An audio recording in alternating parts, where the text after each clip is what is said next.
হিক্সেমি recently বাংলাদেশে তাদের storage device নিয়ে যাত্রা শুরু করছে। হিক্সেমি হচ্ছে একটা চাইনিজ ইলেকট্রনিক্স ব্র্যান্ড এবং সেমিকন্ডাক্টর কোম্পানি, যা মূলত সলিড স্টেট ড্রাইভ অর্থাৎ এসএসডি, ফ্ল্যাশ মেমোরি এবং অন্যান্য স্টোরেজ সলিউশনের উপরে ফোকাস করে। যদিও আমাদের দেশে এই নামটা একেবারেই নতুন, তারপরেও নির্ভরযোগ্য স্টোরেজ ডিভাইস তৈরি এবং মূল্যটাকে সাশ্রয়ী রাখা এই হিসাবে ওয়ার্ল্ড ওয়াইড কিন্তু এই হিক্সেমিটা ব্যাপকভাবে জনপ্রিয়। আর এই ব্র্যান্ড বাংলাদেশে যাদের হাত ধরে আসছে তারা হচ্ছে হিকভিশন বাংলাদেশ। তো এই মুহূর্তে আমার কাছে হিক্সেমির দুইটা এসএসডি আছে। একটা হচ্ছে M.2 2280 ফর্ম ফ্যাক্টরের SATA 128 জিবি, আর একটা হচ্ছে 2.5 ইঞ্চি SATA 512 জিবির। সো দুইটাই কিন্তু SATA প্রোটোকলের। তো আজকের ভিডিওতে আমরা এই দুইটা এসএসডি নিয়ে বিস্তারিত জানানোর চেষ্টা করব। বেশ কয়েকভাবে এদেরকে টেস্ট করে রেজাল্ট আপনাদেরকে দেখানো হবে, কোথায় কোথায় এদেরকে ব্যবহার করতে পারবেন এবং বাজেট হিসাবে এই এসএসডি গুলো আসলে কিরকম হবে, মার্কেটে কোথায় এদের অবস্থান, এই সমস্ত বিষয়গুলো ব্যাখ্যা করব। সঙ্গে আমি মাজহারুল ইসলাম এবং আপনারা দেখছেন টিএসপি মানে টোটাল সলিউশন প্লাস। দুইটা এসএসডি আমাদের কাছে একই রকম প্যাকেজিং এ আসছে এবং দুইটার প্যাকেজিং এ হচ্ছে এরকম বক্স টাইপের। এবং হিক্সেমির যত এসএসডি আছে তাদের ওয়েবসাইটে গেলে আপনারা পাবেন প্রত্যেকটাকে দেখবেন যে আলাদা আলাদা রিব্র্যান্ড করা আছে এবং রিব্র্যান্ডের পাশাপাশি তারা আলাদা আলাদা মডেল নাম্বার দিয়ে তাদেরকে ডিস্টিংগুইশ করছে। এই দুইটা এসএসডির ব্র্যান্ড নেম তারা দিয়েছে সিটি। আপনারা যদি হিক্সেমির ওয়েবসাইটে আসেন, এখানে অনেক নামের অনেক মডেলের বিশাল লিস্ট পাবেন এবং আপনাদেরকে কনফিউজড করার মতো যথেষ্ট পরিমাণ এলিমেন্ট এখানে আছে। So let me make it easier for you. এরা হচ্ছে এক্স্যাক্টলি এই দুইটা এসএসডি। 2.5 ইঞ্চি SATA SSD যার ক্যাপাসিটি হচ্ছে 512 জিবি, এটার মডেল নাম্বার CTE100। এটার কারেন্ট প্রাইস বাংলাদেশে 4100 টাকা। আর M.2 SATA SSD যেটা আছে এটার ক্যাপাসিটি হচ্ছে 128 জিবি, এটার মডেল নাম্বার CT100N, প্রাইস 1600 টাকা। দুইটাতেই থাকতেছে 3 বছরের ওয়ারেন্টি। আচ্ছা, এবার SATA SSD নিয়ে যারা অল্প স্বল্প জানেন তাদেরকে বলতেছি যে আমরা অনেকেই এই ধরনের এসএসডিকেই কেবলমাত্র SATA SSD হিসাবে চিনি, যে ধারণাটা কমপ্লিটলি রং। SATA SSD গুলো 2.5 ইঞ্চির হয় অর্থাৎ এই ধরনের, আবার সেই সঙ্গে 2 নচ বিশিষ্ট এই ধরনের কানেক্টরে সেট হয়, এরকমও হইতে পারে। এই দুইটা নচের একটাকে বলে M কি আর একটাকে বলে B কি। এরকম 2 নচ বিশিষ্ট যত এসএসডি আছে এরাও কিন্তু SATA SSD। মোট কথা হচ্ছে এরা দেখতে যেরকমই হোক না কেন এরা কাজ করে SATA লেন ব্যবহার করে, এই কারণেই এগুলোকে বলা হচ্ছে SATA SSD। যাই হোক, এগুলোর SATA ভার্সন হচ্ছে 3। আমাদের কাছে SATA 2.5 ইঞ্চির যে এসএসডিটা আছে যার maximum sequential read write speed হচ্ছে যথাক্রমে 550 Mbps এবং 430 Mbps। টেরাবাইট রিটেনের সক্ষমতা আছে 240 টেরাবাইট পর্যন্ত এবং এখানে স্টোরেজ মিডিয়াম হচ্ছে 3D TLC। এর আগে হয়তো বা আপনারা SLC, MLC, QLC নামগুলো শুনবেন। এগুলোর মাধ্যমে বেসিক্যালি প্রযুক্তিগত এনহ্যান্সমেন্টের ফলে প্রতি বিটে কস্টিং কমানোর একটা ব্যবস্থা করা হয়েছে, প্লাস প্রতিটা সেলে একটা করে বিটের পরিমাণ বৃদ্ধি করা হয়েছে যেন প্রতি সেলে এর আগের ভার্সনের চাইতেও বেশি ডাটা সংরক্ষণ করা যায়। তবে এগুলো করতে গিয়ে কিছু সুবিধাও হয়েছে, আবার কিছু অসুবিধাও হয়েছে। সুবিধাগুলোর মধ্যে হচ্ছে কস্ট কমানো গেছে এবং একই জায়গায় আরও বেশি পরিমাণ ডাটা সংরক্ষণ করা সম্ভব হয়েছে। আর অসুবিধার মধ্যে এন্ডুরেন্স কমে গেছে, অর্থাৎ সোজা বাংলায় বললে লাইফ স্প্যান কমে গেছে। আর 128 জিবি SATA M.2 যেটা আছে তার maximum sequential read write speed হচ্ছে যথাক্রমে 550 Mbps এবং 440 Mbps। Max random 4K read IOPS 40K এবং max random 4K right IOPS 70K।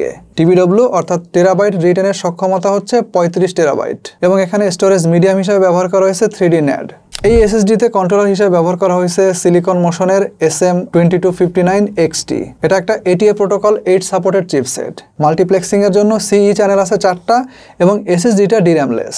এই দুটো এসএসডি কিন্তু ট্রিম সাপোর্টেড। ট্রিম হচ্ছে আপনার পিসির অপারেটিং সিস্টেমের একটা কমান্ড, যেটা আপনার এসএসডিতে থাকা কোনো ফাইলকে ডিলিট করলে সেটা হাইড না হয়ে কমপ্লিটলি এবং পার্মানেন্টলি ডিলিট হয়ে যায়। ফলে এসএসডিতে অলওয়েজ একটা ফ্রি স্পেস বজায় রাখতে সাহায্য করে এবং পরবর্তীতে কোনো কিছু যখন সেখানে কপি হয় আগে থেকে হাইড হয়ে থাকা কোনো ফাইলকে কিন্তু আর রিপ্লেস করতে হয় না, ফলে সময়টা বেঁচে যায়। সো ট্রিম হচ্ছে আপনার এসএসডির পারফরমেন্সকে সবসময় অপটিমাইজড রাখে এবং এসএসডির লংজিভিটি ধরে রাখতেও সাহায্য করে। এনিওয়ে, এখন এই দুটার মধ্যে থেকে M.2 SATA ব্যবহারটা ধীরে ধীরে কমে আসতেছে। অ্যাকচুয়ালি ব্যবহারিকভাবে দেখলে M.2 SATA এবং 2.5 ইঞ্চি SATA এই দুইটার স্পিড কিন্তু প্রায় সিমিলার। M.2 SATAতে কিঞ্চিত বেশি পাওয়া যায়, বাট সেটা খুব বেশি উল্লেখযোগ্য কিছু না, কারণ দুইটাই হচ্ছে আপনার SATA লেন ব্যবহার করে কাজ করে। উপরন্তু 2.5 ইঞ্চির দাম কিন্তু কম, টেরাবাইট রিটেনের সক্ষমতাও বেশি পাওয়া যায়। আবার M.2 SATA যেটা ওটার ব্যবহারের স্কোপও কিন্তু খুব কম। অনলি যাদের ল্যাপটপে অথবা ডেস্কটপের মাদারবোর্ডে M.2 SATA পোর্টটা আছে তারাই শুধুমাত্র এই M.2 SATA SSDটা ব্যবহার করতে পারবেন। তাহলে ওই স্লটটা কাজে লেগে গেল আর কি। আর আপনার আগের হার্ড ডিস্কটা যেটা আপনার মেকানিক্যাল হার্ড ডিস্ক ওইটা আগের জায়গাতেই থেকে গেল। সো তখন আপনি একসাথে দুইটাকে চালাইতে পারলেন, এটা একটা পজিটিভ দিক।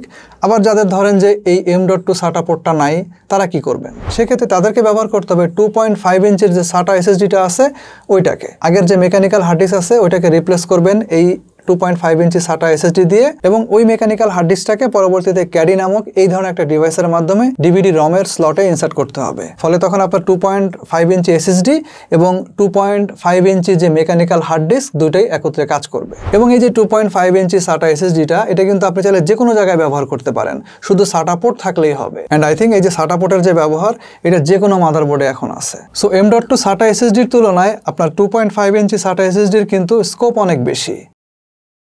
আমরা আমাদের কম্পিউটারে E100 অর্থাৎ 2.5 ইঞ্চির যে এসএসডিটা আছে এটাকে টেস্ট করছিলাম এবং দেখেন এসএসডিটা ইনসার্ট করার পরে টোটাল ক্যাপাসিটি শো করতেছিল 477 জিবি। যাই হোক, আমরা প্রথমে E100 SATA এসএসডিটার উইন্ডোজ বুট টাইমের টেস্ট করব।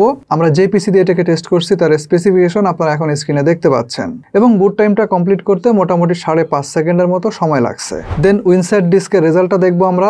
রিড রাইট স্পিড দেখেন যথাক্রমে 534 এমবিপিএস এবং 509 এমবিপিএস এবং এখানে যে রেজাল্টটা আসছে এটা তাদের ক্লেম করা যে রিড রাইট স্পিড তার প্রায় কাছাকাছি। Average read time with sequential rights 0.074 ms, average read time with random rights 0.076 ms এবং ম্যাক্সিমাম ল্যাটেন্সি হচ্ছে 0.157 ms। এবার আমরা দেখব সিনথেটিক বেঞ্চমার্কে ক্রিস্টাল ডিস্ক মার্ক 8 টেস্টের রেজাল্ট। 5 টাইমস ফাইল সাইজ এবং 8 জিবি হিসাবে সিকোয়েন্সিয়াল রিড রাইট স্পিড যথাক্রমে 565.93 এবং 503 এমবিপিএস, যা অবশ্যই তাদের ক্লেম করা রিড রাইট স্পিডের তুলনায় অনেকটাই বেশি দেখা যাচ্ছে। অবশ্য এই রিড রাইট স্পিডগুলো আরও বড় ফাইলের সাইজের ক্ষেত্রে অনেকটাই কমে আসবে।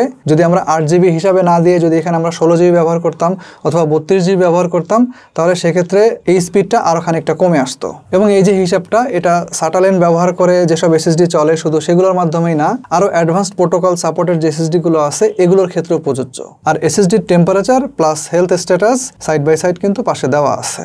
নাও real life data transfer test. আমরা প্রথমে রিড স্পিড দেখার জন্য হিক্সেমি সিটি 512 জিবি থেকে আমাদের হোস্ট এসএসডি ফায়ারকুডা 530 1TB তে 109 জিবির একটা ফোল্ডার ট্রান্সফার করে দেখাবো, যেখানে বিভিন্ন সাইজের 22টা ভিডিও ফাইল আছে, যার মাধ্যমে আমি মনে করি এই এসএসডি কে যথেষ্ট পরিমাণ স্ট্রেস দেওয়া পসিবল হবে। যাই হোক, রিড স্পিড সর্বোচ্চ যা পাওয়া গেছে তা হচ্ছে 546 এমবিপিএস অর্থাৎ মেগা বাইটস পার সেকেন্ড এবং এভারেজে রিড স্পিড 200 এমবিপিএস এর আশেপাশেই ছিল। টেস্টের মাঝ পর্যায়ে গিয়ে সিগনিফিকেন্ট স্পিড ড্রপ দেখা গেছে এবং এই জিনিসটা শেষের দিকে আরো বেশি পরিমাণ দেখা যায়, যা আসলে এভারেজ স্পিডের উপরে অনেকটাই ইফেক্ট করছে।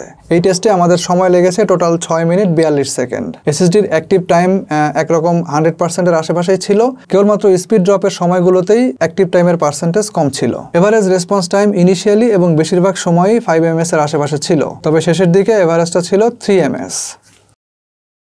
এবার একই ফাইল আমরা হোস্ট এসএসডি থেকে E100 SATA এসএসডিতে রাইটের জন্য দিব। রাইট স্পিড 900 এমবিপিএস থেকে স্টার্ট হলেও বিক্ষিপ্ত আপডাউন শেষে এভারেজে 200 এমবিপিএস এ ট্রান্সফার হয়ে সমাপ্ত হয়েছে। এক্ষেত্রে সময় লাগছে 6 মিনিটের মতো এবং এই সময় অ্যাক্টিভ টাইম ছিল সর্বনিম্ন 1% থেকে 100% এর মধ্যে, তবে বেশিরভাগ সময় অ্যাক্টিভ টাইম কিন্তু 95 থেকে 96% এর মধ্যেই ছিল। রেসপন্স টাইমটাও কম বেশি 900 ms এর আশেপাশেই ওঠানামা করছিল।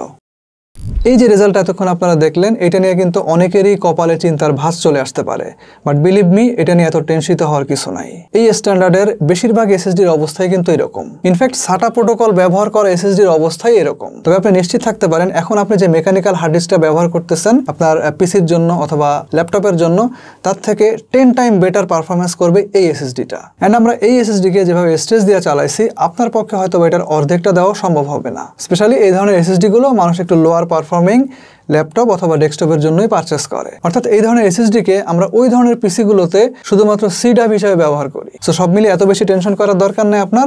আপনি মনে রাখবেন যে এসএসডি লাগানোর আগে আপনার যে পিসি এবং এসএসডি ব্যবহার করার পরে আপনার যে পিসি, দুটার মধ্যে রাত দিন পার্থক্য থাকবে। যাই হোক, মার্কেটে বহুত রং বেরঙের আসল নকল প্রচুর পরিমাণ এসএসডি পাওয়া যায়। তার মধ্যে এই এসএসডি দুটো আসলে কোন পজিশনে আছে চলেন এবার সেই জিনিসটা দেখি। 2.5 ইঞ্চি এসএসডির মধ্যে আছে নেটাক SA500 512 জিবি 3500 টাকা, team CX2 2.5 inch SATA 512 GB 3850 টাকা, কালারফুল SL500 এটা হচ্ছে 3600 টাকা, মিফি MP100 এটা হচ্ছে 3800 টাকা, টিম GX2 এটা 4100 টাকা, ট্রান্সেন্ড 225S এটা 4400 টাকা। এরপরে আছে টুইনমোস H2 আলট্রা এটা হচ্ছে 4500 টাকা। এবার M.2 SATA এসএসডির মধ্যে আছে নেটাক N535 128 জিবি 1600 টাকা এবং টুইনমোসের আছে 1600 টাকার। এছাড়া তেমন কোনো অ্যাভেলেবেল M.2 SATA এসএসডি আমার চোখে আপাতত পড়ে নাই।